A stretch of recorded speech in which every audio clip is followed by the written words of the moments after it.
श्री कृष्णा। राधे राधे। आप सभी को वैकुंठ चतुर्दशी की बहुत बहुत शुभकामनाएं। भगवान लक्ष्मी नारायण भगवान शिव आपके सभी मनोकामनाओं को पूरी करें। शुरू करते हैं। पौराणिक कथा के अनुसार भगवान विष्णु ने कार्तिक मास की चतुर्दशी के दिन काशी के मणिकर्णिका घाट पर स्नान किया और भगवान शिव को 1000 कमल पुष्प अर्पित करने का संकल्प किया। फिर भगवान विष्णु ने भगवान शिव का अभिषेक करके पूजन आरंभ किया। भगवान शिव ने भगवान विष्णु की परीक्षा लेने के उद्देश्य से एक कमल का फूल अदृश्य कर दिया। एक के बाद एक करके जब भगवान विष्णु ने सभी कमल के पुष्प शिवजी पर चढ़ाए, तब उन्हें प्रतीत हुआ कि एक पुष्प कम है। अपना संकल्प अधूरा रहता देख भगवान विष्णु को विचार आया कि मुझे तो कमल नयन के नाम से पुकारा जाता है, अर्थात मेरे नयन कमल के समान है। यही विचार कर उन्होंने अपना एक नेत्र भगवान शिव को समर्पित कर दिया। भगवान विष्णु की ऐसी भक्ति देखकर भगवान शिव अति प्रसन्न हुए और तभी भगवान शिव ने प्रसन्न होकर विष्णु जी को सुदर्शन चक्र भेंट किया और कहा कि आपके समान दूसरा कोई और नहीं हो सकता। आप मुझे अति प्रिय हैं। आज के दिन जो कोई भी आपकी और मेरी पूजा एक साथ करेगा, उसके सभी पापों का नाश हो जाएगा। बोलिए विष्णु भगवान की जय हो, शंकर भगवान की जय हो। एक समय नारद जी धरती के लोगों के दुख और संताप को देखकर बड़े दुखी हुए और धरती वासियों के दुखों के निवारण के लिए भगवान विष्णु के पास गए। तब नारद जी को देखकर भगवान ने उन्हें आदर से बैठाया और पूछा, हे देव ऋषि, बताइए आपका यहाँ आना कैसे हुआ। तब नारद जी ने कहा, प्रभु आप तो अंतर्यामी हैं, आप अपने इस भक्त के मन का हाल भी जानते हैं। धरती पर रहने वाले प्राणी अलग अलग योनियों में जन्म लेकर बहुत तरह के दुख झेल रहे हैं। उन दुखों से मुक्त करने वाले और मोक्ष प्राप्ति के लिए कोई आसान उपाय बताइए। तब भगवान विष्णु ने नारद जी से कहा, हे नारद जी, तुमने पृथ्वी पर रहने वाले प्राणियों के हित के लिए बड़ा ही सुंदर प्रश्न किया है। जो भी मनुष्य कार्तिक मास के शुक्ल पक्ष की चतुर्दशी के दिन पूरी श्रद्धा और भक्ति के साथ व्रत करेगा और मेरा पूजन करेगा, उसके सभी कष्टों का निवारण हो जाएगा। मरने के बाद सीधे वैकुंठ धाम की प्राप्ति होगी। साथ ही साथ कार्तिक मास के शुक्ल पक्ष की चतुर्दशी के दिन जिसकी मृत्यु होगी, उसे भी वैकुंठ की प्राप्ति होगी। तब भगवान विष्णु ने अपने द्वारपाल जय और विजय को बुलाकर आदेश दिया कि कार्तिक मास के शुक्ल पक्ष की चतुर्दशी के दिन वैकुंठ के द्वार खुले रखना। इस दिन प्राण त्यागने वाले को वैकुंठ धाम की प्राप्ति होगी। बस तभी से कार्तिक मास के शुक्ल पक्ष की इस चतुर्दशी को वैकुंठ चतुर्दशी के नाम से जाना जाने लगा। बोलिए विष्णु भगवान की जय हो। वैकुंठ चतुर्दशी के दिन सुनी जाने वाली कहानी। एक समय की बात है, किसी गांव में एक बुढ़िया माई रहती थी। उसके पास एक बछड़ी थी। उसका नाम था उर्नी कपूरनी। कार्तिक का महीना आया तो बुढ़िया माई कार्तिक नहाने जाने लगी तो पड़ोसन से बोली कि तुम मेरी उर्नी कपूरनी को अपने पास रख लो, उसे चारा डाल देना और उसके सामने पानी का कुंडा भर के रख देना। अब पड़ोसन ने उसे रख लिया। पड़ोसन रोज उसे चारा डालती और उसके पास पानी का कुंडा भर के रख देती। एक दिन पड़ोसन को कुछ काम था, उसे ध्यान ही नहीं रहा उर्नी कपूरनी का, तो पड़ोसन ने उर्नी कपूरनी को उस दिन कुछ भी नहीं दिया, न चारा दिया और न पानी दिया। जब उर्नी कपूरनी को कुछ नहीं मिला तो भूख को मरती पानी के कुंड में गिर पड़ी। गिरते ही उसका तो स्नान हो गया, भूखी मरती का वास हो गया और वो मर गई। उस दिन वैकुंठ चतुर्दशी का दिन था, तो मरते ही वो तो वैकुंठ चली गई। बुढ़िया माई जब कार्तिक स्नान करके वापस आई तो पड़ोसन से पूछने लगी, मेरी उर्नी कपूरनी कहाँ है। तो पड़ोसन बोली, वो तो मर गई। तो बुढ़िया माई बोली कि उसने कितने कार्तिक नहाए। तो पड़ोसन बोली, ज्यादा तो नहीं, बस एक वैकुंठ चौदस नहाई। वैकुंठ चौदस के दिन स्नान के पुण्य से उर्नी कपूरनी ने अगले जन्म में राजा के घर में जन्म लिया। इसीलिए जो कोई महीना भर कार्तिक ना नहा सके तो चौदस को नहाए, चौदस को स्नान करे, ध्यान करे और व्रत करे। हे विष्णु भगवान, जैसे उर्नी कपूरनी को गति मिली वैसी ही सबको देना, सबकी मनोकामना पूरी करना, खोटी की खरी अधूरी की पूरी करना। बोलिए विष्णु भगवान की जय हो। वैकुंठ चतुर्दशी के दिन सुनी जाने वाली राजा और उसकी बेटियों की कहानी। किसी नगर में एक राजा था, उसकी 2 बेटियां थी। एक समय राजा भोजन कर रहा था तो अपनी बेटियों से पूछने लगा, ये बेटी, तुम ये बताओ तुम किसके भाग्य का खाती हो। तो बड़ी बेटी तो तुरंत बोली कि पिताजी, मैं तो आपके भाग्य का खाती हूँ। छोटी बेटी बोली कि पिताजी, मैं तो अपनी ही किस्मत का खाती हूँ। राजा को बड़ा क्रोध आया। उसने सोचा कि मैं सबका इतना ध्यान रखता हूँ, पूरी नगरी को खिलाता हूँ, सबके लिए इतनी मेहनत करता हूँ, नए नए वस्त्र और आभूषण पहनने के लिए लाता हूँ, उसके बाद भी मेरी छोटी बेटी कह रही है कि वह अपनी किस्मत का खाती है। तभी गुस्से में आकर राजा ने अपने मंत्रियों को आदेश दिया कि जाओ और 2 लड़के ढूंढो, बड़ी बेटी के लिए तो कोई राजकुमार ढूंढना, जबकि छोटी बेटी का विवाह किसी भिखारी से करूंगा। सभी मंत्रियों को राजा की इस बात पर बड़ी हैरानी हुई, पर किसी ने कुछ भी नहीं कहा और राजा का जो आदेश था उसे पूरा करने के लिए चले गए। तब उन्होंने 2 लड़के ढूंढे, एक राजकुमार था और एक भिखारी था। राजा ने अपनी बड़ी बेटी का विवाह तो राजकुमार के साथ कर दिया, छोटी का गरीब भिखारी के साथ कर दिया। जब दोनों ससुराल जाने लगी तो राजा ने बड़ी बेटी को तो बहुत सारा सामान दिया, खूब गाड़ी घर भर भर के सामान दिया, खूब सारे गहने आभूषण सब कुछ दिया, जबकि छोटी बेटी को कुछ भी नहीं दिया। उसे तो फटे पुराने से कपड़े पहनाकर भेजे और साथ में भी कुछ नहीं भेजा। छोटी बेटी ने अपने माता पिता को प्रणाम किया और घर से निकल गई, कुछ बोली नहीं। ससुराल पहुंची तो देखा वहां कोई उसकी आवभगत करने वाला भी नहीं था। एक छोटी सी झोपड़ी थी जहां एक बड़ा सा मैदान और उसमें 5 चूल्हे बने हुए थे। रात हुई तो सब चुपचाप सो गए। सुबह उठी तो उसने अपने जेठ से पूछा कि यहाँ पर 5 चूल्हे क्यों हैं? तब बड़े जेठ जी बोले कि हम 5 भाई हैं, सबके 5 चूल्हे हैं। तो बहू ने कहा ठीक है, लेकिन आप सब लोग कहाँ जा रहे हैं? तब जेठ बोला कि बहू, हम तो सब भिखारी हैं, भीख मांगने जा रहे हैं। तो बहू कुछ नहीं बोली, चुप रही। तब जेठ बोला कि बहू, हमारी कोई गलती नहीं, राजा के मंत्री ने ही आकर जबरदस्ती तुम्हारा विवाह मेरे भाई के साथ करा दिया। तब वो कहने लगी कि हाँ जेठ जी, आपकी कोई गलती नहीं, सबको जो मिलता है अपने भाग्य का मिलता है। तब वे 5 भीख मांगने चले गए। पीछे से राजकुमारी ने पूरे घर की सफाई की, पूरे घर को झाड़ा बुहारा, गोबरी से लीप दिया और बड़े जेठ का जो चूल्हा था उसे तो छोड़ दिया, बाकी सारे चूल्हे वहां से हटा दिए। शाम को जब 5 भाई भीख मांग के आए तो उन्होंने घर को बड़ा साफ सुथरा देखा, लेकिन 4 चूल्हे हटे देखकर तो उन्हें बड़ा गुस्सा आया। सब पूछने लगे हमारे चूल्हे कहाँ हैं, अब हम खाना कैसे बनाएंगे? तो राजकुमारी बोली कि आज से हम सब एक ही चूल्हे पर भोजन बनाएंगे, मैं खाना बनाऊंगी और आप सब खाना। ये सुनकर सब बड़े खुश हुए। तो फिर बहू कहने लगी कि आप सब जाओ और नदी पर पहले नहाओ धो और फिर भगवान विष्णु के मंदिर में जाना, पूजा करना, उनके दर्शन करना और फिर वापस आना, इतना मैं खाना बनाकर रखूंगी। ये सब सुनकर तो सब फिर बिगड़ गए, बोले हम नहीं करते ये सब चोचलेबाजी, हम ना नहाएंगे ना पूजा करेंगे, हमें तो भूख लगी है, खाना दो। लेकिन बड़ा जेठ बोला कि कोई बात नहीं, इतना खाना बनता है, इतना ये सब काम भी कर लेंगे, चलो नहाते हैं, भगवान विष्णु के दर्शन कराते हैं। तो सारे भाई मान गए, सब चल दिए, नहाए धोए, भगवान विष्णु के मंदिर में दर्शन करे और फिर थोड़ी देर उन्हें पूजा करनी तो आती नहीं थी क्योंकि कभी पूजा करी नहीं थी। बस थोड़ी देर वहां हाथ जोड़कर बैठे रहे और इसके बाद घर आ गए। इतना राजकुमारी ने भोजन बना के रखा था। इतना स्वादिष्ट भोजन उन्होंने आज से पहले कभी नहीं किया था। रोज तो जला फूका रूखा सूखा बनाते थे और खा लेते थे। भोजन करने के बाद सब लोग सो गए। सुबह उठे तो सब लोग फिर से अपने झोले और कटोरे उठाकर चल दिए भीख मांगने के लिए। तो राजकुमारी ने सबको रोका, बोली कि आज से आप लोग भीख मांगने मत जाओ, मेहनत मजदूरी करा करो। तो बड़ा जेठ जो समझदार सा था बोला कि हमें तो कमाना नहीं आता, हमने तो हमेशा से ही इस तरह से मांग के खाया है, हमें तो भीख मांगनी ही आती है। तो राजकुमारी बोली कि कोई बात नहीं, कमाना नहीं आता तो सीख जाओगे, जो भी काम मिले उसे कर लेना, लेकिन भीख मत मांगना। भाई फिर बिगड़ गए, बोले ये पता नहीं कहाँ कहाँ के नए नए कानून लगा रही है। लेकिन फिर भी जब बड़े भैया ने कहा कि चलो कोई बात नहीं, एक दिन करने में क्या जाता है, क्या पता हमें कोई काम मिल ही जाए, तो वे सभी घर से निकल लिए। उस दिन उन्होंने भीख नहीं मांगी, काम ढूंढते रहे। 4 भाइयों को तो काम मिल गए, लेकिन सबसे बड़ा भैया था उसको कोई काम नहीं मिला। तो वो बड़े दुखी मन से मुंह लटका के अपने घर वापस आ रहा था। शाम को सब लोग तो काम करके आ रहे थे, उन्हें कुछ मेहनत मजदूरी भी मिली थी, लेकिन उसे तो ना काम मिला ना कुछ पैसे मिले। तो मुंह लटका के आ रहा था, उसका ध्यान नहीं था, उसका पैर गोबर में फंस गया।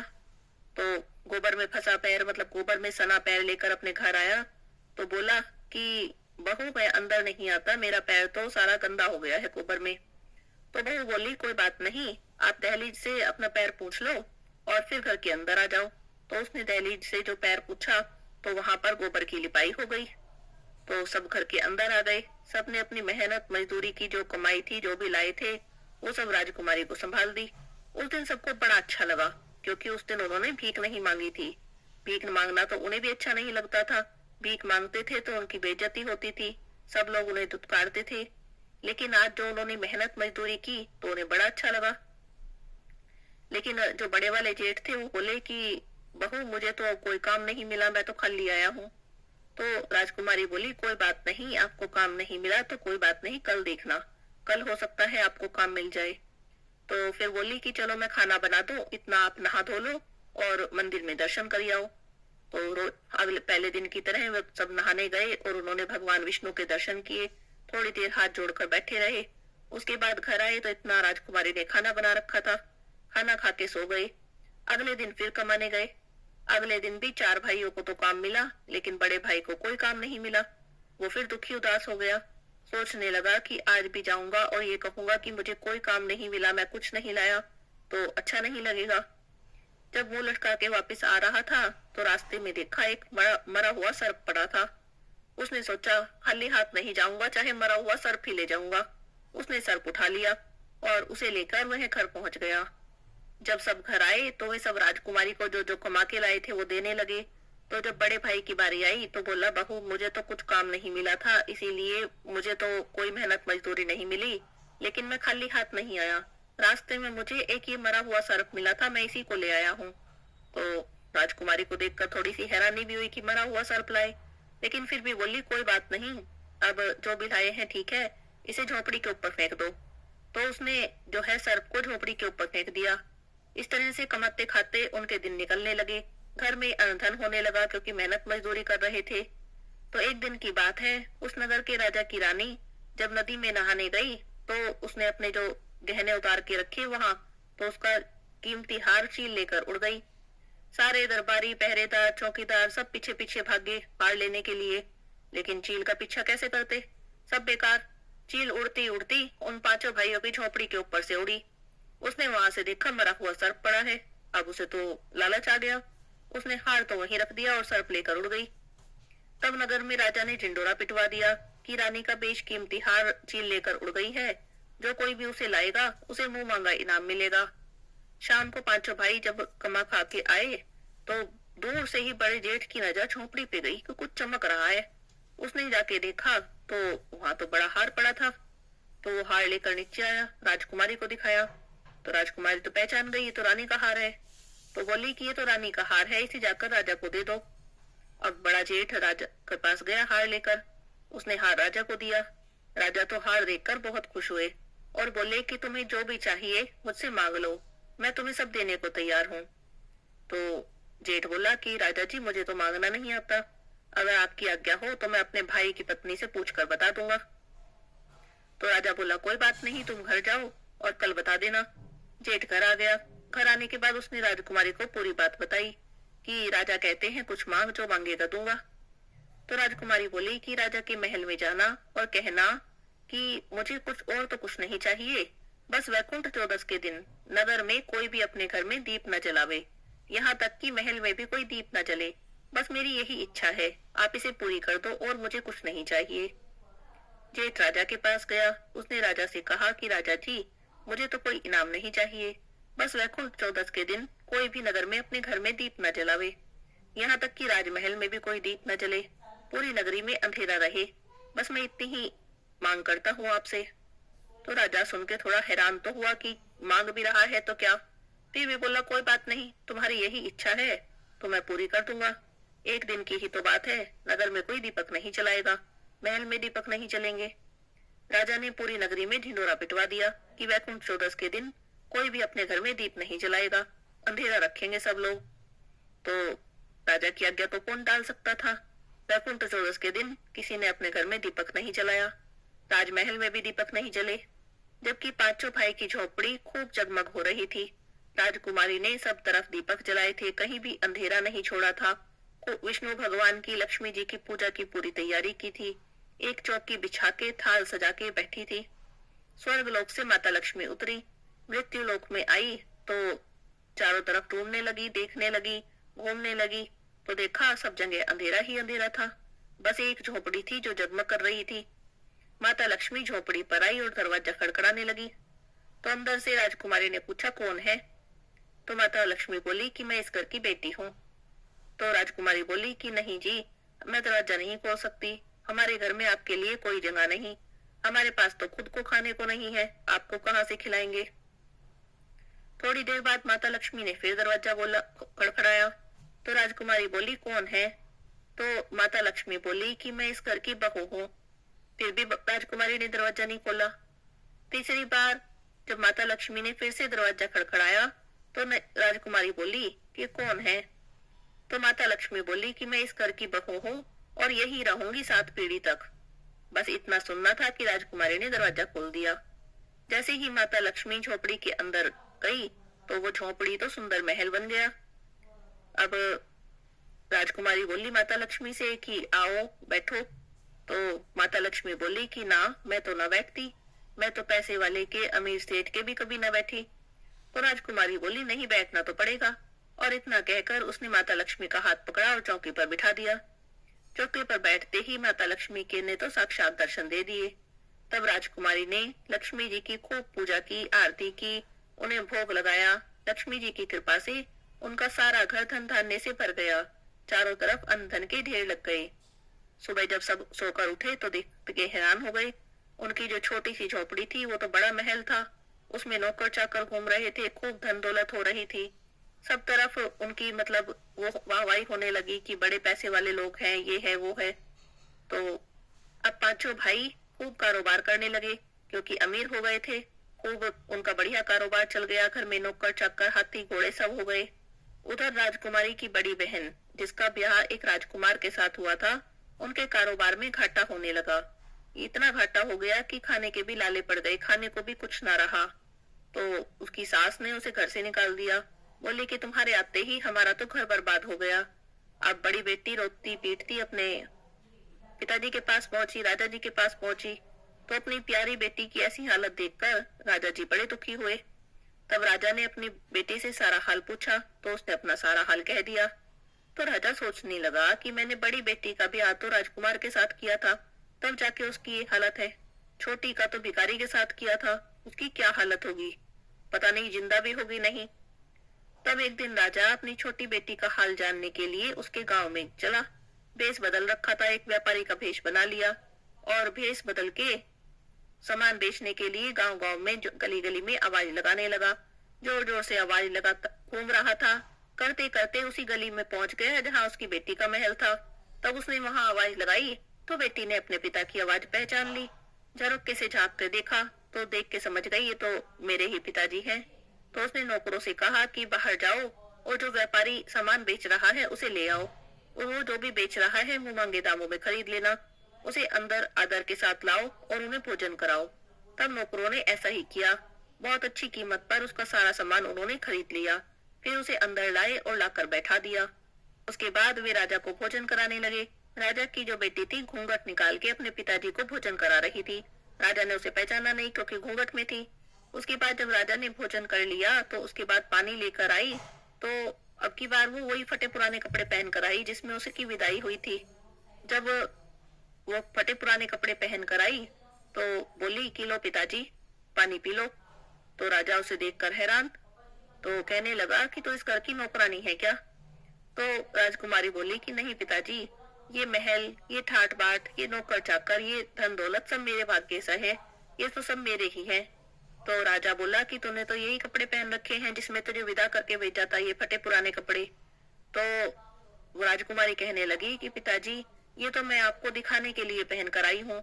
अभी जो आपको भोजन करा रही थी वो भी मैं ही थी। सजी धजी रेशम जरी के कपड़ों में सुंदर गहने पहन रखे थे वो भी मैं ही थी, और ये जो फटे पुराने कपड़े पहन कर आई हूँ ये भी मैं ही हूँ। अब आप देखो ये सब पूरा मेरे भाग्य का ही खेल है। मैं कहती थी ना कि मैं तो अपने भाग्य का खाती थी। आपने एक भिखारी से मेरी शादी कर दी, लेकिन मेरे भाग्य से यहाँ देखो, यहाँ भी मुझे महल और नौकर चाकर मिल गए। आज हमारे घर में किसी चीज की कमी नहीं है, हमारे घर में सब कुछ है। हे लक्ष्मी माता, जैसे आपने उस लड़की पर दया की ऐसे ही सब पर करना, सब पर अपनी कृपा बनाए रखना, सबके घर में खूब धन संपत्ति देना। बोलिए लक्ष्मी माता की जय हो, विष्णु भगवान की जय हो। बहुत समय पहले की बात है। बात तब की है जब भगवान विष्णु का विवाह लक्ष्मी जी के साथ निश्चित हो गया था। विवाह की तैयारियां हो रही थी। सभी देवी देवताओं को निमंत्रण भेजे गए, पर गणेश जी को नहीं बुलावा दिया गया। अब कारण जो भी रहा हो, भगवान विष्णु की बारात आने का समय हो गया। सभी देवी देवता विवाह समारोह में आ गए तो सबने देखा कि गणेश जी तो कहीं दिखाई नहीं दे रहे हैं। वे आपस में निर्चा चर्चा करने लगे कि गणेश जी क्यों नहीं आए, क्या उन्हें नहीं बुलाया या वे खुद ही नहीं आए। सब इसी बात पर सोच ही रहे थे कि सोचा कि चलो भगवान विष्णु से ही पूछ लें। तब भगवान विष्णु से पूछा, तब उन्होंने कहा कि हमने गणेश जी के पिता भोलेनाथ महादेव को न्योता भेजा है। यदि गणेश जी अपने पिता के साथ आना चाहते तो आ जाते, अलग से न्योता देने की आवश्यकता ही क्या है। और एक बात ये भी है कि उनको 1.25 मन मूंग, 1.25 मन चावल, 1.25 मन घी, 1.25 मन लड्डू का भोजन दिन भर में चाहिए। गणेश जी ना ही आए तो अच्छा है, दूसरे के घर जाकर इतना खाना पीना अच्छा भी नहीं लगता।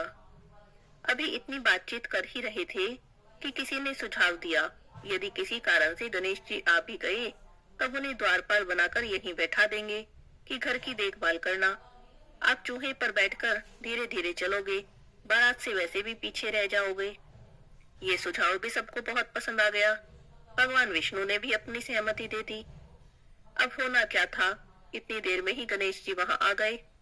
उन्हें समझा बुझाकर घर की रखवाली पर बैठा दिया। बारात चल दी। नारद जी ने देखा कि गणेश जी तो दरवाजे पर बैठे हैं। गणेश जी के पास गए और कारण पूछने लगे। तब गणेश जी बोले कि विष्णु भगवान ने मेरा बड़ा अपमान किया है। तब नारद जी ने सुझाव दिया कि अपनी मूषक सेना को भेज दो, वह रास्ता खोद देगी। उनके वाहन तो धरती में ही धंस जाएंगे, न वे आगे जाएंगे न विवाह होगा। तब आपको सम्मान से बुलाना पड़ेगा। अब गणेश जी ने अपनी मूषक सेना जल्दी से आगे भेज दी। सारी सेना ने जाकर जमीन खोद डाली। बारात वहां से निकली तो रथों के पहिए धरती में धंस गए। लाख कोशिश करें पर पहिए नहीं निकले। सभी ने अपने अपने उपाय कर लिए पर पहिए तो निकले ही नहीं, बल्कि जगह जगह से टूट गए। अब किसी की समझ में नहीं आ रहा था कि क्या करें। तब नारद जी बोले कि आप लोगों ने गणेश जी का अपमान किया, इसी कारण विघ्न आया है। यदि उन्हें मना कर लाएं तो कार्य सिद्ध हो जाएगा और ये संकट भी टल जाएगा। तब शंकर भगवान ने अपने दूत नंदी को भेजा कि गणेश जी को लेकर आओ। गणेश जी आए, उनका आदर के साथ पूजन किया, तब जाकर कहीं रथों के पहिए निकले। अब पहिए निकल तो गए पर टूटे फूटे थे, अब उन्हें ठीक कौन करे। पास के खेत में एक हाथी काम कर रहा था, उसे बुलाया। हाथी ने अपना काम शुरू करने से पहले जोर से बोला, बोलो गजानन गणेश की जय हो। यह कहकर गणेश जी की वंदना मन ही मन में करने लगा। देखते ही देखते उसने सारे पहिए ठीक कर दिए। तब देवी देवताओं ने पूछा कि तुमने गजानन गणेश की जय क्यों बोली। तब हाथी कहने लगा कि गणेश जी को तो पहले बनाना पड़ता है, आपने गणेश जी को नहीं बनाया होगा, उनकी पूजा नहीं की होगी, इसीलिए तो इतना विघ्न आया है। हम तो मूर्ख हैं, अज्ञानी हैं, फिर भी पहले गणेश जी पूजते हैं, उनका ध्यान करते हैं। आप तो देवता हैं, फिर कैसे भूल गए। अब आप लोग गणेश जी की जय बोलो और आगे चलो, आपके सब काम हो जाएंगे और कोई संकट भी नहीं आएगा। तब सभी ने गणेश भगवान की पूजा की, उनकी जय बोली और बारात आगे चल दी। विष्णु भगवान का लक्ष्मी जी के साथ विवाह संपन्न हो गया। सभी सकुशल घर लौट आए। हे गणेश जी महाराज, जैसे आपने विष्णु जी के काज संवारे, ऐसे ही सबके काज सिद्ध करना। बोलो गजानन गणेश की जय हो। एक तपसी था और एक लपसी था। तपसी तो भगवान की तपस्या करता और लपसी रोज 1.25 सेर की लापसी बनाता, भोग लगाता, घंटी बजाता और जीन लेता। एक दिन दोनों में झगड़ा हो गया। तपसी बोला कि मैं बड़ा हूँ, लपसी कहने लगा कि नहीं मैं बड़ा हूँ। तपसी बोला कि मैं रोज भगवान की तपस्या करता हूँ, इसीलिए मैं ही बड़ा हूँ। लपसी बोला कि मैं रोज भगवान को 1.25 सेर की लापसी का भोग लगाता हूँ, इसीलिए मैं बड़ा हूँ। दोनों आपस में झगड़ रहे थे। नारद जी वहां से गुजरे तो दोनों को झगड़ते देखा। पूछने लगे कि क्यों झगड़ रहे हो। तब दोनों ने अपनी अपनी बात कह दी। नारद जी बोले कि तुम लोग आपस में झगड़ा मत करो, तुम में से कौन बड़ा है इस बात का फैसला मैं कर दूंगा। अगले दिन सुबह सुबह तपसी और लपसी दोनों नहा कर आ रहे थे। नारद जी ने दोनों के रास्ते में 1.25 करोड़ की अंगूठी रख दी। तपसी ने अंगूठी देखी तो उसने तुरंत उठा ली। इतनी कीमती अंगूठी देखकर उसके मन में लालच आ गया। सोचने लगा कि बड़ी कीमती अंगूठी है, इसे बेचूंगा, बहुत सारे पैसे मिलेंगे। उन पैसों से एक बहुत बड़ा यज्ञ करूंगा और अपने आप को बड़ा साबित कर दूंगा। उधर लपसी ने अंगूठी देखी तो सोचने लगा, अरे किसी की कीमती अंगूठी गिर गई है, लेकिन उसने अंगूठी को हाथ तक नहीं लगाया। सोचने लगा कि कहीं मैंने उठा ली तो चोर डाकू मेरे पीछे पड़ जाएंगे, कहीं मुझे मार दिया तो। वो तो रोज की तरह 1.25 सेर की लापसी बनाई, भगवान को भोग लगाया, घंटी बजाई और जीभ लिया। थोड़ी देर में नारद जी वहां पर आए। दोनों कहने लगे कि बताओ नारद जी, हम दोनों में से कौन बड़ा है। तो नारद जी बोले कि दोनों खड़े हो जाओ। दोनों खड़े हो गए। जैसे ही दोनों खड़े हुए, तपसी के पैर के नीचे से अंगूठी निकली जो उसने तपस्या करते टाइम अपने पैर के नीचे छुपा ली थी। तो नारद जी तपसी से बोले कि इतनी तपस्या कर ली तूने, पर तेरे मन का लालच अभी तक नहीं गया। जा, अब तुझे तेरी तपस्या का भी कोई फल नहीं मिलेगा। इतना सुनना था कि तपसी तो जोर जोर से रोने लगा। रोते रोते नारद जी के पैरों में गिर गया। बोला, महाराज दया करो और बताओ कि मुझे मेरी तपस्या का फल कैसे मिलेगा। तब नारद जी बोले कि जो अपने घर में गाय कुत्ते की रोटी नहीं बनाएगा तो उसकी तपस्या का फल तुझे मिल जाएगा। दीवा जलाकर हाथ नहीं जोड़ेगा, ब्राह्मण को भोजन कराकर दक्षिणा नहीं देगा, तब उसकी तपस्या का फल तुझे मिल जाएगा। साड़ी देकर भेंट नहीं देगा तो उसकी तपस्या का फल तुझे मिल जाएगा। जो सारी कहानी कहकर तेरी कहानी नहीं कहेगा, तब उसके सारे पुण्य, सारी फल तुझे मिल जाएंगे। बस तभी से सभी कथा कहानी के साथ तपसी लपसी की कहानी जरूर सुननी चाहिए, नहीं तो किसी भी कथा कहानी का फल नहीं मिलता।